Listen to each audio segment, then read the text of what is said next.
Dr. Jekyll and Mr. Hyde book, present by Valentina, Edward, Vanessa, and Karen. This interesting story begins with Richard Enfield and his cousin, Mr. Utterson, who is a lion. They were walking in a lonely street of London, and Enfield saw a mysterious door, and that door gave him memories back. Richard tells Utterson that once he saw a terrifying-looking man, short and misshapen, trample a little girl. When the girl's family and Enfield got close to the man, he offered a check in exchange for the silence of the people.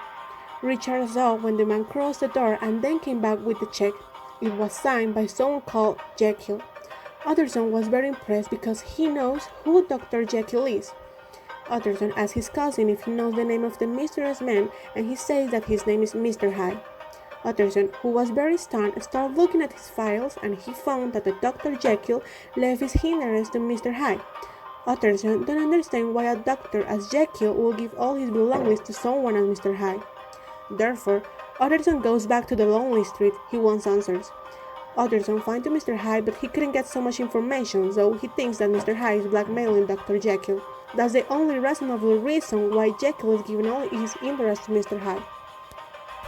A year later, a man is beaten to death in the street. Upon him is a lady asked to meet Utterson. When the police describe him attacker, Utterson knows that is Hyde. This made Utterson say Jekyll to clarify her relationship with a murder, but Jekyll assures him that Hyde will not return anymore, and that he has written a letter where he frees from all guilt. Utterson takes the letter to comparing the letter of late Hyde after the crime. The lyrics are very similar, so he suspects that something is Hyde Jekyll. Then after, Jekyll is more sociable and friendly, organizing meetings.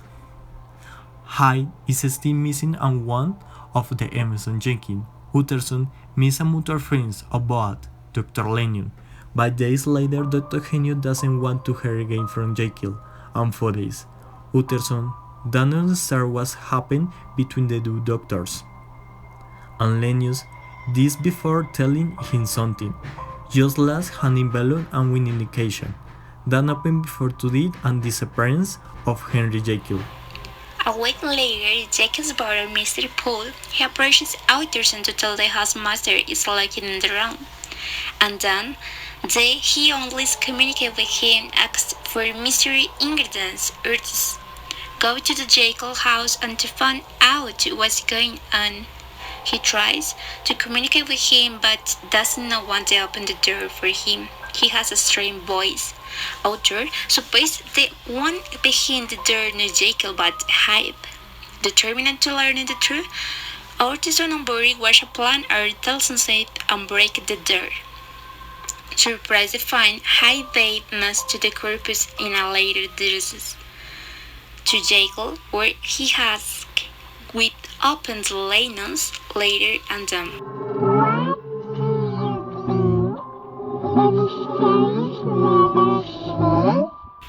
Mr. Utterson is about to read. In the Lennon letter, he tells him that one day Jekyll had asked him to take some ingredients out of the laboratory and deliver them to a messenger who would come to collect them. Lennon did everything Jekyll told him, and was Mr. Hyde who picked that up. Hyde made a potion out of the ingredients and drank it. Lennon watched it a horror as Hyde transformed into Jekyll. Understanding little by little what has happened, Utterson reads another letter that Jekyll left him where his confession is found. He explains his belief in the composition of the soul, made up two separate parts, good and evil. For this reason, he creates positions that allow these poles to be separate. One transforms in the immoral and corrupt part of him into Hyde, and the other transforms him back into Jekyll. The doctor recounts everything he had to do to deal with this bad personality, such as a bank account and the most difficult thing to permit him to be in his house. Jekyll is giving Hyde too much power and begins to transform into him without the need for a position. Every time he fell asleep, he woke up as Hyde, where he committed horrible acts. When Jekyll finds out that Hyde has committed a crime, he wants to leave him, but it's impossible. Signs behind always came out again. So that they don't catch him, he decides to leave. far away and asks Lenin for help, but when his possessions run out, Jekyll, tormented, decides to commit suicide to finally finish with Hyde.